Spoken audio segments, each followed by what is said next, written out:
ಕನ್ನಡ ನಾಡು ಇದು ಕನ್ನಡಿಗರ ನಾಡಿಮಿಡಿತ.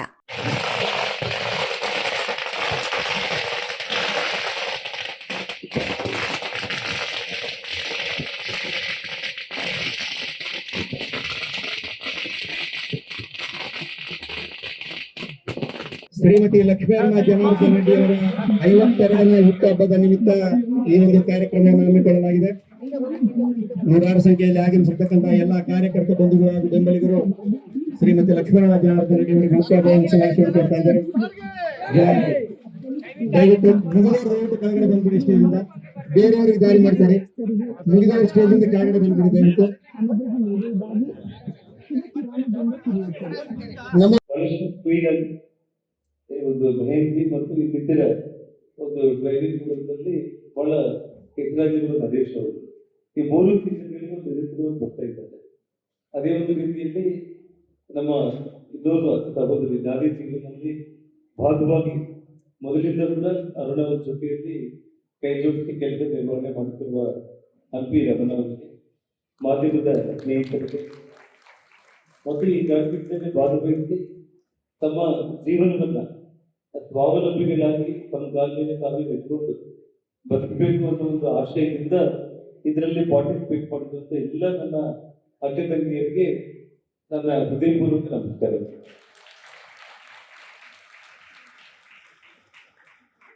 ಮುಖ್ಯವಾಗಿ ಇವತ್ತು ಅವರಿಗೆ ಅರುಣಾವರಿಗೆ ಒಂದು ರಾಜಕೀಯ ಕಾರ್ಯಕ್ರಮದ ರೀತಿಯಲ್ಲಿ ಯಾವುದೋ ಆಗ್ಬಾರ್ದು ಅನ್ನೋದು ಅವರ ಕಲೆ ಮೊದಲಿಂದ ಕೂಡ.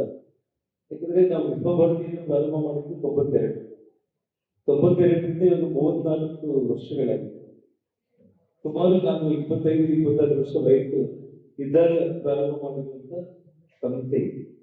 ಅವತ್ತಿನಿಂದ ಇವತ್ತಿನವರೆಗೂ ಕೂಡ 40 ಎಕರೆ ಜಮೀನಲ್ಲಿ ಬೆಳೆದಿರ್ತಾರೆ. ತಾಯಿ ತಂದೆ ಹೆಸರಲ್ಲಿ ವೃದ್ಧಾಶ್ರಮ ಮತ್ತು ಬುದ್ಧಿಮಾಂದ್ಯ ಮಕ್ಕಳ ಶಾಲೆ ಮತ್ತು ಗೋಶಾಲೆ ಇಂಥ ಕಾರ್ಯಕ್ರಮಗಳನ್ನ ನಾವು ಮಾಡ್ಕೊಂತ ಬಂದಿದ್ವಿ. ಅದಾದ ನಂತರ ಅವರಿಗೆ ಈ ಒಂದು ಕಾರ್ಯಕ್ರಮ ಅಂದ್ರೆ ನಮ್ಮ ಬಳ್ಳಾರಿಯಲ್ಲಿರುವಂತ ಇವತ್ತು ನಮ್ಮ ಯಾಕಂದ್ರೆ ಪ್ರತಿಯೊಂದು ಮದುವೆ, ಹುಟ್ಟಿದಬ್ಬ, ಯಾವುದೇ ಕಾರ್ಯಕ್ರಮಗಳಿದ್ದರೂ ಕೂಡ ನಮ್ಮ ಊರಲ್ಲಿರುವಂತ ಹೆಣ್ಮಕ್ಳು ಕೂಡ ಸುಂದರವಾಗಿ ಕಾಣಬೇಕು, ಅವ್ರಿಗೆ ಮೇಕಪ್ ಕೊಡೋ ತರಬೇತಿನ ಯಾವುದೋ ಊರಿಂದ ತರ್ತಾ ಇರ್ತಾರೆ. ಆಯಾ ಏರಿಯಾಗಳಲ್ಲಿ ತಾವೇ ನಿಮ್ಮ ಮನೆ ಸುತ್ತಮುತ್ತ ವಾರ್ಡ್ಗಳಲ್ಲೂ ಹಳ್ಳಿಗಳಲ್ಲಿ ಮದುವೆಗಳಾದ್ರೆ ನೀವೇ ಹೋಗಿ ಅವ್ರಿಗೆ ಮೇಕಪ್ ಮಾಡೋದ್ರ ಮೂಲಕ ಅವ್ರು ನಿಮ್ಮನ್ನ ಅಪ್ರಿಷಿಯೇಟ್ ಮಾಡಿದ್ರೆ ನಿಮಗೂ ಜೀವನ ಸಿಗುತ್ತೆ ಮತ್ತು ಅವರ ಮನಸ್ಸಲ್ಲಿ ಕೂಡ ನೀವು ಯಾವತ್ತೂ ನೆನಪಿರ್ತೀರಿ. ಈ ಕಾರ್ಯಕ್ರಮ ಮಾಡಬೇಕು ಅಂತ ಹೇಳಿ ಲಕ್ಷ್ಮೀ ಅವರು ತೀರ್ಮಾನ ಮಾಡಿ 2 ಸಕ್ಸಸ್ಫುಲ್ ನಾಲೆಜ್ ಕಾರ್ಯಕ್ರಮ ಮಾಡಿ ಇವತ್ತು 3ನೇ ಕಾರ್ಯಕ್ರಮ ಅವರು ಇವತ್ತು ಮಾಡ್ತಾ ಇದ್ದಾರೆ. ಆದ್ರೆ ಇವತ್ತು ನಾವು ಎಷ್ಟು ರಾಜಕೀಯ ಉದ್ದೇಶ ಇಲ್ಲ ಅಂದ್ರೂ ಕೂಡ, ಹಾಗಾಗಿ ನಾವು ಹೆಚ್ಚಾಗಿ ನಾನು ಒಬ್ಬ ರಾಜಕೀಯ ವ್ಯಕ್ತಿ ಆಗಿದ್ರು ಕೂಡ ಲಕ್ಷ್ಮೀಯವರ ಪತಿಯಾಗಿ ವಿಶೇಷವಾಗಿ ಇವತ್ತು ಒಂದು ವಿಶೇಷ ಇರೋದ್ರಿಂದ ಅವರು ಹುಟ್ಟಿದಬ್ಬದ ಒಂದು.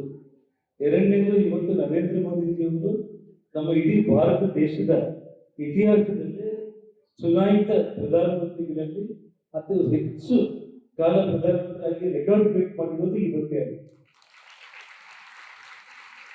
ಹಾಗಾಗಿ ಶ್ರೀಮತಿ ಲಕ್ಷ್ಮೀ ಅವರಿಗೆ ಇವತ್ತು ನಾನು ಹುಟ್ಟುಹಬ್ಬದ ಶುಭಾಶಯಗಳೊಂದಿಗೆ ಸನ್ಮಾನ್ಯ ನರೇಂದ್ರ ಮೋದಿಜಿಯವರ ಈ ಒಂದು ಇತಿಹಾಸ ಸೃಷ್ಟಿ ಮಾಡಿರುವಂತಹ ಈ ದಿವಸನೇ ಈ ಒಂದು ಕಾರ್ಯಕ್ರಮ ನಡೀತಾ ಇರೋದ್ರಿಂದ ನನಗೂ ತುಂಬಾ ಹೆಮ್ಮೆ ಆಗ್ತಿರುವಂಥದ್ದು ಮತ್ತು ತುಂಬಾ ಸಂತೋಷ ಆಗಿರುತ್ತದೆ.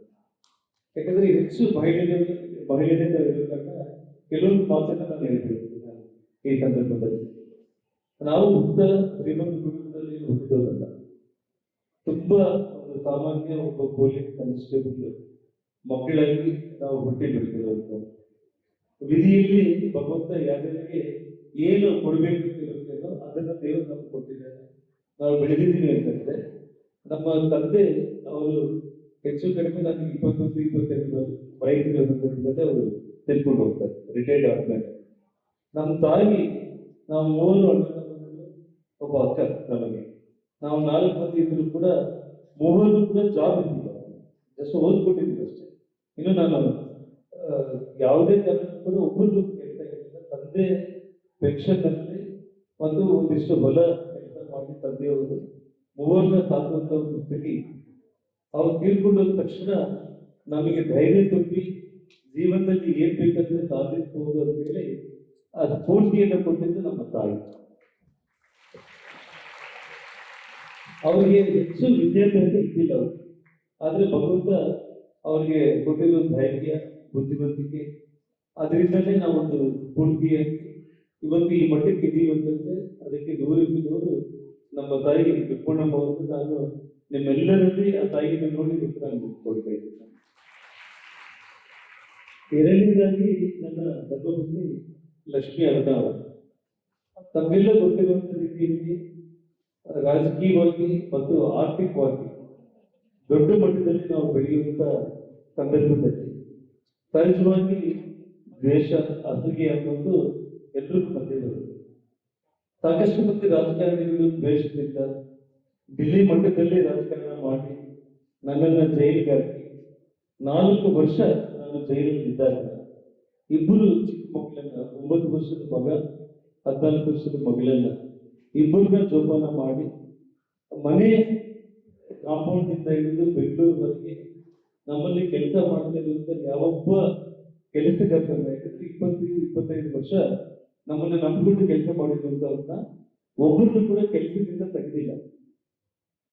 ಒಂದೇ ಒಂದು ನಂಬಿಕೆ, ನನ್ನ ಗಂಡ ಇವತ್ತಿಲ್ಲ ನಾಳೆ ಬಂದೇ ಬರ್ತಾನೆ, ಮತ್ತೆ ದುಡಿತಾನೆ, ಇವತ್ತು ಏನೇ ಆಗಲಿ ಕೂಡ ಅಂತೇಳಿ ತನ್ನ ಒಡವೆಗಳನ್ನು ಕೂಡ ಬೇಕಂದ್ರೆ ಮಾರಿ ಅವರು ಬರೋವರೆಗೂ ಎಲ್ಲರನ್ನ ಸಾಕ್ಬೇಕು ಅಂತೇಳಿ ಧೈರ್ಯದಿಂದ ಎಲ್ಲಿ ಕೂಡ ಯಾರು ಏನೋ ಕಡಿಮೆ ಮಾಡಿಲ್ಲ ಅಂತಾನೆ ಅವರೆಲ್ಲರೂ ಕೂಡ ಅಷ್ಟು ಚೆನ್ನಾಗಿ ನೋಡ್ಕೊಂಡಿದ್ದಾರೆ ಅಂತಂದ್ರೆ ಅವರ ಧೈರ್ಯಕ್ಕೆ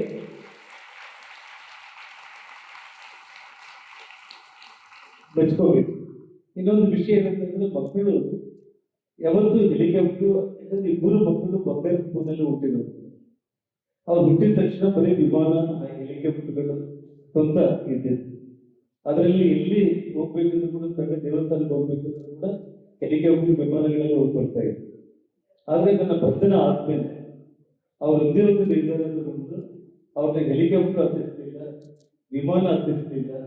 ಅವರನ್ನ ಬರೀ ರೋಡ್ನಲ್ಲೇ ಹೈದರಾಬಾದ್ ಜೈಲಿಗೆ ಮತ್ತು ಬೆಂಗಳೂರು ಜೈಲಿಗೆ ರೋಡಲ್ಲೇ ಅವ್ರನ್ನ ಕರ್ಕೊಂಡು ಬಂದು ಪ್ರತಿ ಶನಿವಾರ ಬೆಳಿಗ್ಗೆಯಿಂದ ಸಂಜೆ ತನಕ ನನ್ನ ಜೊತೆಯಲ್ಲಿ ಕೂಡಿಸಿ ಮಾತಾಡ್ತಾ ಹೋಗ್ತಾ ಇದ್ರು. ನಾನು ಹೇಳಿದೆ, ಯಾರು ಇಷ್ಟೆಲ್ಲ ತ್ರಾಸ ತಗೊಂಡು 5-6 ಗಂಟೆ ಪ್ರಯಾಣ ಮಾಡೋ ಮಕ್ಕಳಿಗೆ ತೊಂದರೆ ಆಗ್ತಾ ಇದೆ ಅಂತಂದ್ರೆ, ಇವತ್ತು ನೀವು ಕಷ್ಟದಲ್ಲಿ ಇರೋ ಟೈಮಲ್ಲಿ ಮಕ್ಕಳಿಗೆ ಆ ಕಷ್ಟ ಗೊತ್ತಾಗ್ಬೇಕು ಅನ್ನೋ ಕಾರಣಕ್ಕೆ ನಾನು ಅವ್ರಿಗೆ ಯಾವುದನ್ನ ಕೂಡ ನಾನು ಅಭ್ಯಾಸ ಮಾಡ್ತಾ ಇಲ್ಲ ಅಂತ ಹೇಳ್ಬಿಟ್ಟು ಅಷ್ಟು ಕಠಿಣವಾದ ಮಕ್ಕಳನ್ನ ಬೆಳೆಸಿದ ಕಾರಣ ಇವತ್ತು ಮಗಳು ತುಂಬಾ ಒಳ್ಳೆ ಕುಟುಂಬಕ್ಕೆ, ನಾನು ಒಳ್ಳೆ ಸ್ಥಿತಿಯಲ್ಲಿದ್ದರೆ ಎಲ್ಲರೂ ದೊಡ್ಡ ಕುಟುಂಬ ಸಿಗ್ಬೇಕಾಗಿತ್ತು. ಕಷ್ಟದಲ್ಲಿ ಇರೋ ಟೈಮಲ್ಲಿ ಕೂಡ ನಿನ್ನ ಮಗಳಂದ್ರೆ ಸಾಕು ಅಂತ ಹೇಳ್ಬಿಟ್ಟು ಒಂದು ದೊಡ್ಡ ಕುಟುಂಬ ಸೊಸೆಯಾಗಿ ಮಾಡ್ಕೊಂಡ್ಬಿಟ್ಟು ಜೀವನ ಮಾಡ್ತಾ ಇದ್ದಾರೆ. ತಾವೆಲ್ಲರೂ ಕೂಡ ನೋಡಿದಾಗೆ ನನ್ನ ಕಷ್ಟ ಕಾಲದಲ್ಲಿ ಲಕ್ಷ್ಮೀ ಅವ್ರ ಜೊತೆ ಮಗಳು ಕೂಡ ಬೀದಿಗೆ ಬಂದು ಯಾವ ರೀತಿ ಹೋರಾಟ ಮಾಡಿದ್ರು ಕೂಡ ನೀವು ನೋಡಿದ್ವಿ. ಅದೇ ಒಂದು ರೀತಿಯಲ್ಲಿ ಮಗಳು ಕೂಡ ಚಿತ್ರದಲ್ಲಿ, ಯಾಕಂದ್ರೆ ಅವ್ರಿಗೆ ಇಂಟ್ರೆಸ್ಟ್ ಒಂದು ಡ್ಯಾನ್ಸ್, ಆಕ್ಟಿಂಗ್, ಸಿನಿಮಾದ ಇಂಟ್ರೆಸ್ಟ್ ಇತ್ತು. ಆ ಇಂಟ್ರೆಸ್ಟ್ಗೋಸ್ಕರ ಇಲ್ಲಿ ಕೂಡ ಎಂಜಾಯ್ ಆಗ್ತಿದ್ದಕ್ಕೆ ಅವನಿಗೆ ಏನೆಲ್ಲ ಇಂಟ್ರೆಸ್ಟ್ ಇತ್ತು, ಡಿಗ್ರಿ ಮುಗಿಸ್ಕೊಳ್ಳೋದ್ರ ಜೊತೆಗೆ ಅವನು ಕೂಡ ಅವನಿಗೆ ಇಂಟ್ರೆಸ್ಟ್ ಇರೋ ಸಿನಿಮಾ ಫೀಲ್ಡಿಗೆ ಒಂದು ಹೋಗ್ಬೇಕಂತ ಅದರಲ್ಲೂ ಕೂಡ ಪ್ರೋತ್ಸಾಹ ಕೊಟ್ಟು ಒಂದು ಸಿನಿಮಾ ಮಾಡಿದ್ದಾನೆ.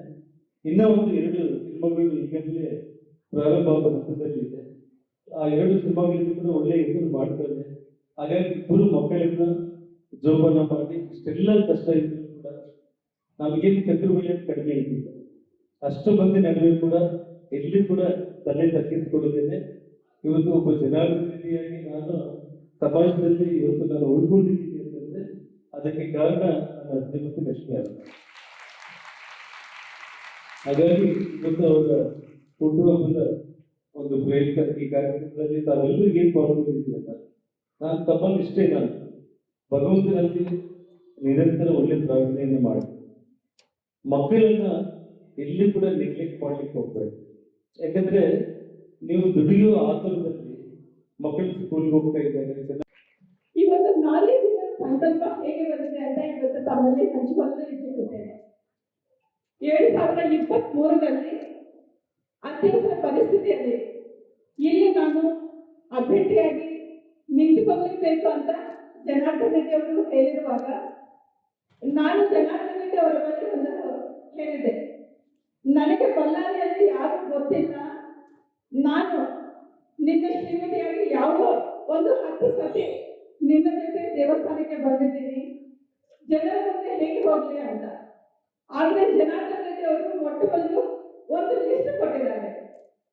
ಅದು ಎಲ್ಲ ಲೀಡರ್ಸ್ ಇವ್ರು ಬರ್ತಾರೆ ಇವ್ರಿಗೆ ಹೀಗೆ ಮಾಡಿದ್ದೀನಿ ಅಂತ, ಕಾರ್ಪೊರೇಟರ್ಗಳು ಆಗಿದ್ದಾರೆ, ಎಲ್ಲರೂ ಬರ್ತಾರೆ ಅಂತ.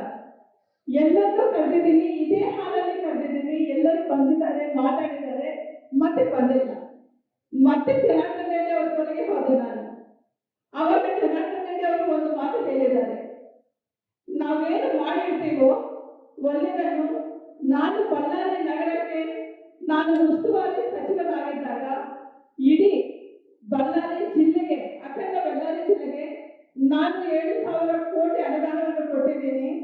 ಎಲ್ಲ ರಸ್ತೆಗಳು ಎಲ್ಲ ಅಗಲೀಕರಣ ಮಾಡಿ 4 ಲೈನ್ ರೋಡ್ಗಳು ಡೆವಲಪ್ಮೆಂಟ್ ಎಲ್ಲ ಮಾಡಿದ್ದೀನಿ. ಜನಗಳಿಗೆ ಸುಮಾರು 60,000 ಮದುವೆಗಳನ್ನು ನಾವು ಮಾಡಿದ್ದೀವಿ. ವಿಶ್ವಭಾರತಿ ಕಲಾನಿಕೇತನ ಸಂಸ್ಥೆ ವತಿಯಿಂದ ವಿಶೇಷ ಚೇತನರಿಗೆ ಮತ್ತು ವೃದ್ಧಾಶ್ರಮ ನಡೆಸ್ತಾ ಇದ್ದೀವಿ. ನಾವು ಮಾಡಿದ್ದು ಕೆಲಸ ಎಲ್ಲಿಗೂ ಹೋಗಲ್ಲ, ನೀನು ನಿಂತಿಗೂ ಧೈರ್ಯದಿಂದ ಜನರ ಬಳಿ ಹೋಗು ಅಂತ ಹೇಳಿದ್ದಾರೆ. ಅದೇ ರೀತಿಯಲ್ಲಿ ನಾನು ಒಂದು ಪ್ರತಿ ಮನೆಗೂ ಹೋದೆ, ಪ್ರತಿ ಒಬ್ಬರನ್ನ ಮೀಟ್ ಆಗಿದ್ದೀನಿ. ಎಲ್ಲರ ಮನೆಯಲ್ಲಿ ನಾನು ಹೋಗಿದ್ದೀನಿ. ಎಲ್ಲ ಎಲೆಕ್ಷನ್ ಮುಗಿತು 2023ರಲ್ಲಿ ಸೋತಿದ್ದೀನಿ. ಆದರೂ ನನಗೆ ಗೆಲುವು ಸೋಲು ರಾಜಕೀಯದಲ್ಲಿ ಸರ್ವಸಾಮಾನ್ಯ. ಒಬ್ಬ ಕಾರ್ಯಕರ್ತ ನಮ್ಮ ಮನೆಗೆ ಬರ್ತಾರೆ, 4 ಮಕ್ಕಳಿರುವಾಗ ಈಗ ಸೋತಿದ್ದೀನಿ ಅಂತ ಅವ್ರು ಬರ್ತಾರೆ. ಮೇಡಮ್, ಬಳ್ಳಾರಿಯಲ್ಲಿ ಕಾಂಗ್ರೆಸ್ನವರು ಹೇಳ್ತಿದ್ದಾರೆ, ಹೇಗೆ ಮೇಡಮ್ ಅವ್ರಿಗೆ 50,000 ವೋಟ್ಗಳು ಬಂದಿದೆ ಅಂತ. ಆಗ ಕಾರ್ಯಕರ್ತರು ಹೇಳಿದ್ರಂತೆ, ಜನಾರ್ದನ್ ರೆಡ್ಡಿ ಅವರು ಅಂದ್ರೆ ಬರೀ ಹೆಸರಲ್ಲ, ಅವರು ಕಾರ್ಯಕರ್ತರ ಧೈರ್ಯ. ಜನಾರ್ದನ್ ರೆಡ್ಡಿ ಅವರು ಅಂದ್ರೆ ಬರೀ ಹೆಸರಲ್ಲ, ಜಿಜೆಆರ್ ಅನ್ನೋದು ಒಂದು ಬ್ರ್ಯಾಂಡ್ ಅಂತ ಹೇಳಿದ್ದಾರೆ. ನಾನು ಕರ್ಮ ಸಿದ್ಧಾಂತವನ್ನು ನಂಬ್ತೀನಿ. 2023ರಲ್ಲಿ ನಾರಿ ಜೀವನ ಪ್ರಾರಂಭ ಮಾಡಬೇಕು ಅಂತ ನಾನು ಜನಾರ್ದನ್ ರೆಡ್ಡಿ ಅವರು ಸಂಕಲ್ಪ ಮಾಡಿಕೊಂಡು ಪ್ರಾರಂಭ ಮಾಡಿದ್ದೀವಿ. ಆದರೆ ಆ ಸಮಯದಲ್ಲಿ ಜನಾರ್ದನ್ ರೆಡ್ಡಿ ಅವರಿಗೆ ಬಳ್ಳಾರಿಗೆ ಬರಲು ಪರ್ಮಿಷನ್ ಇದ್ದಿಲ್ಲ. ಹಾಗಾಗಿ 2023-24ರಲ್ಲಿ ನಾವು ನಾರಿ ಜೀವನ ಪ್ರಾರಂಭ ಮಾಡಿದ್ದೀವಿ. ಸಾಕಷ್ಟು ಸರಿ ಸುಮಾರು 1,000 ಜನಕ್ಕೆ ನಾವು ತರಬೇತಿ ನೀಡಿದ್ದೀವಿ. ಆದರೆ 2025ರಲ್ಲಿ ತಾವೆಲ್ಲರೂ ಗೊತ್ತು, ನನ್ನ ಕೈಯಿಂದ ಕೆಲವೊಂದು ಕಾರಣಗಳಿಂದ ನಮ್ಮ ಕುಟುಂಬಕ್ಕೆ ಸಂಕಷ್ಟ ಬಂದಾಗ ಈ ಒಂದು ಕಾರ್ಯಕ್ರಮವನ್ನು ಮಾಡಲು ನನಗೆ ಸಾಧ್ಯವಾಗಲಿಲ್ಲ. ಆದರೆ ಕರ್ಮ ಸಿದ್ಧಾಂತ ಹೇಗೆ ವರ್ಕ್ ಆಗುತ್ತೆ ಅಂತ ನಾನು ಹೇಳ್ತೇನೆ. ಒಂದು ಮಾವಿನ ಮರಕ್ಕೆ ಸಾಕಷ್ಟು ಹಣ್ಣುಗಳು ಬಿಟ್ಟಿರುತ್ತೆ. ಒಬ್ಬ ಮನುಷ್ಯ ಕಣ್ಣುಗಳು ಅದನ್ನು ನೋಡುತ್ತೆ, ಆದ್ರೆ ಆ ಮರದ ಹತ್ರ ಕಣ್ಣುಗಳು ಹೋಗ್ಲಿಕ್ಕೆ ಆಗಲ್ಲ, ಕಾಲುಗಳು ಹೋಗುತ್ತೆ. ಕಾಲುಗಳು ಹಣ್ಣುಗಳನ್ನು ಕಿತ್ತಲಿಕ್ಕೆ ಆಗಲ್ಲ, ಕೈಗಳು ಕಿತ್ತುತ್ತೆ. ಆದ್ರೆ ತಿನ್ನೋದು ಬಾಯಿ. ಆ ತಿನ್ನೋದನ್ನ ನೋಡಿದ ಆ ತೋಟ ಮಾಲಿ ಅವರ ಬೆನ್ನಿಗೆ ಒಂದು ಏಟನ್ನು ಹೊಡಿತಾರೆ. ಇಲ್ಲಿ ತಿಂದಿದ್ದು ಬಾಯಿ, ಏಟನ್ನು ತಿಂದಿದ್ದು ಬೆನ್ನು. ಕಣ್ಣಲ್ಲಿ ನೀರು ಬಂತು. ನೋಡಿದ್ದು ಕಣ್ಣು, ಬಂದಿದ್ದು ನೀರು ಕಣ್ಣಲ್ಲಿ. ನಾವೇನು ಕರ್ಮ ಮಾಡ್ಕೊಳ್ತೀವೋ ಅದೇ ನಿಜ ಅಂತ ನಾವೆಲ್ಲರೂ ಕರ್ಮ ಸಿದ್ಧಾಂತವನ್ನು ನಂಬಬೇಕು. ಅದಕ್ಕೆ ನಾನೇನು ಮಾಡಿದ್ದೀನೋ 23-24ರಲ್ಲಿ ನಾರಿ ಜೀವನ್ ಕಾರ್ಯಕ್ರಮ ನಿಮ್ಮೆಲ್ಲರ ಆಶೀರ್ವಾದದಿಂದ ಜನಾರ್ದನ್ ರೆಡ್ಡಿ ಅವರಿಗೆ, ನಮ್ಮ ಕುಟುಂಬಕ್ಕೆ ಹೋದ ವರ್ಷ ಏನು ಸಂಕಷ್ಟ ಬಂದಿದೆಯೋ, ಜನಾರ್ದನ್ ರೆಡ್ಡಿ ಅವರು 1 ತಿಂಗಳಿಗೆ ಮತ್ತೆ ಮನೆಗೆ ಬರ್ತಾರೆ. ಈ ಒಂದು ಕರ್ಮ ಸಿದ್ಧಾಂತವನ್ನು ನಾನು ನಂಬಿ ಇದೇ ವರ್ಷ ಜನಾರ್ದನ್ ರೆಡ್ಡಿ ಅವರ ಜೊತೆಯಲ್ಲಿ ಸರಿಸುಮಾರು ವಿಶ್ವಭಾರತಿ ಕಲಾನಿಕೇತನ ಪ್ರಾರಂಭ ಆಗಿ 34 ವರ್ಷ ಆಗಿದೆ. ಈ ಸತಿ ನಾವು ಬಹಳ ಚೆನ್ನಾಗಿ ಮಾಡಬೇಕು ಅಂತ ಎಲ್ಲರಿಗೂ ಹೆಣ್ಣು ಮಕ್ಕಳಿಗೆ ಒಂದು ಪ್ರೋತ್ಸಾಹ ನೀಡುವ ನಿಟ್ಟಿನಲ್ಲಿ ಪ್ರಥಮ ಬಹುಮತಿ 1 ಲಕ್ಷ, 2ನೇ ಬಹುಮತಿ 50,000, 3ನೇ ಬಹುಮತಿ 25,000. ಆದ್ರೆ ಹೆಣ್ಣು ಮಕ್ಕಳಿಗೆಲ್ಲ ಪ್ರೋತ್ಸಾಹ ಕೊಡಬೇಕು. ಒಂದು ಲಕ್ಕಿ ಟಿಪ್ ಡ್ರಾ ಮಾಡಿ ಒಂದು ಓಪನ್ ಮಾಡ್ತೇವೆ. ಸಾಕರಿಗೆ ಜ್ವರ ಇದೆ ಅದಕ್ಕೆ.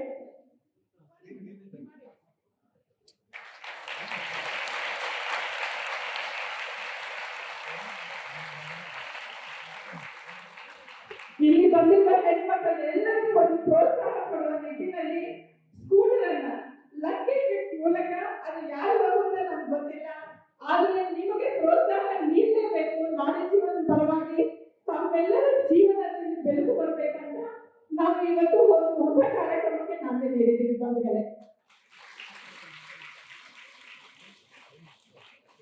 ಮಹಿಳೆಯರು ಆರ್ಥಿಕವಾಗಿ ಸ್ವಾವಲಂಬಿಗಳಾಗಬೇಕು. ಯಾಕಂದ್ರೆ ಚುನಾವಣೆ ಸಮಯದಲ್ಲಿ ಪ್ರತಿಯೊಂದು ಮನೆ ಮನೆಗೆ ನಾನು ಹೋದಾಗ, ಮೇಡಮ್ ನಮಗೆ ಕೆಲಸ ಇಲ್ಲ, ಇದು ಬಿಸಿಲು ಕಾಲ, ನಮ್ಮ ಮಕ್ಕಳಿಗೆ ಫೀಸ್ ಕಟ್ತೀರಾ, ನಮ್ಮ ಗಂಡನಿಗೆ ಕಾಲು ಸರಿಯಾಗಿಲ್ಲ, ವೀಲ್ ಚೇರ್ ಕೊಡಿಸ್ತೀರಾ, ಇದೇ ಕೇಳ್ತಾ ಇದ್ರು. ಅದಕ್ಕೆ ನಾನು ಸೋತಿದ್ರು, ನಾನು ನಿಮ್ಮ ಮನೆಯಲ್ಲಿ ಇರಬೇಕು, ಹಾಗೆ ನಾನು ಈ ಒಂದು ನಾರಿ ಜೀವನ ಕಾರ್ಯಕ್ರಮ ನಡೆಸಿ ತಮ್ಮೆಲ್ಲರ ಜೀವನದಲ್ಲಿ ಬೆಳಕು ತರಬೇಕು ಅಂತ ಈ ನಾರಿ ಜೀವನ ನಾವು ಪ್ರಾರಂಭ ಮಾಡಿದ್ದೀವಿ. ಮಹಿಳೆ ನಾರಿ ಈ ದೇಶದ ಶಕ್ತಿ. ಮಹಿಳೆ ಆರ್ಥಿಕವಾಗಿ ಸ್ವಾವಲಂಬಿ ಆಗಿದ್ರೆ ನೀವು ನಿಮ್ಮ ಕುಟುಂಬಕ್ಕೆ ಸಹಾಯ ಪಡೆಯಬಹುದು. ಆರ್ಥಿಕವಾಗಿ ನೀವು ಸ್ವಾವಲಂಬಿ ಆದ್ರೆ ಒಂದು ಆತ್ಮವಿಶ್ವಾಸದಿಂದ ನಿಮ್ಮ ಜೀವನಕ್ಕೆ ಬೇಕಾಗಿರುವ ಎಲ್ಲ ನಿರ್ಧಾರಗಳನ್ನು ನೀವು ತಗೋಬಹುದು. ನಿಮ್ಮ ಮಕ್ಕಳಿಗೆ ಉತ್ತಮ ವಿದ್ಯೆ, ಏನೋ ವೈದ್ಯ ಎಲ್ಲ ಕೊಡಿಸಬಹುದು. ಮುಂದಿನ ದಿನಗಳಲ್ಲಿ ನಿಮ್ಮೆಲ್ಲರೂ ಒಳ್ಳೆಯದಾಗಲಿ ಅಂತ ನಿಮ್ಮ ಜೀವನದಲ್ಲಿ ಇವತ್ತು ನಾವು ಸಸಿಗೆ ನೀರನ್ನು ಹಾಕಿ ಈ ಕಾರ್ಯಕ್ರಮ ಪ್ರಾರಂಭ ಮಾಡಿದ್ದೀವಿ. ನಿಮ್ಮೆಲ್ಲರ ಜೀವನದಲ್ಲಿ ಹಸಿರು ತುಂಬಲಿ ಅಂತ ನಾನು ಆ ದೇವರಲ್ಲಿ ಪ್ರಾರ್ಥಿಸುತ್ತಾ ಈ ಕಾರ್ಯಕ್ರಮಕ್ಕೆ ಯಶಸ್ವಿಯಾಗಿ ಬಂದಿರುವ ಎಲ್ಲ ಮಾಧ್ಯಮ ಮಿತ್ರರಿಗೆ, ಎಲ್ಲ ಹೆಣ್ಮಕ್ಕಳಿಗೆ, ಅಕ್ಕ ತಂಗಿಯರಿಗೆ ಎಲ್ಲರಿಗೂ ನನ್ನ ಧನ್ಯವಾದಗಳನ್ನು ತಿಳಿಸ್ತಾ ಇದ್ದೀನಿ. ಎಲ್ಲರಿಗೂ ನಮಸ್ಕಾರ. ಸಮಗ್ರ ಸುದ್ದಿಗಳಿಗಾಗಿ ತಪ್ಪದೆ ನೋಡಿ ಕನ್ನಡ ನಾಡು ವಾಹಿನಿ. ಸಬ್ಸ್ಕ್ರೈಬ್ ಮಾಡಿಕೊಳ್ಳಲು ಕೂಡಲೇ ಪಕ್ಕದಲ್ಲಿ ಕಾಣುವ ಬೆಲ್ ಐಕಾನ್ ಕ್ಲಿಕ್ ಮಾಡಿ ನೋಟಿಫಿಕೇಶನ್ ಪಡೆಯಿರಿ.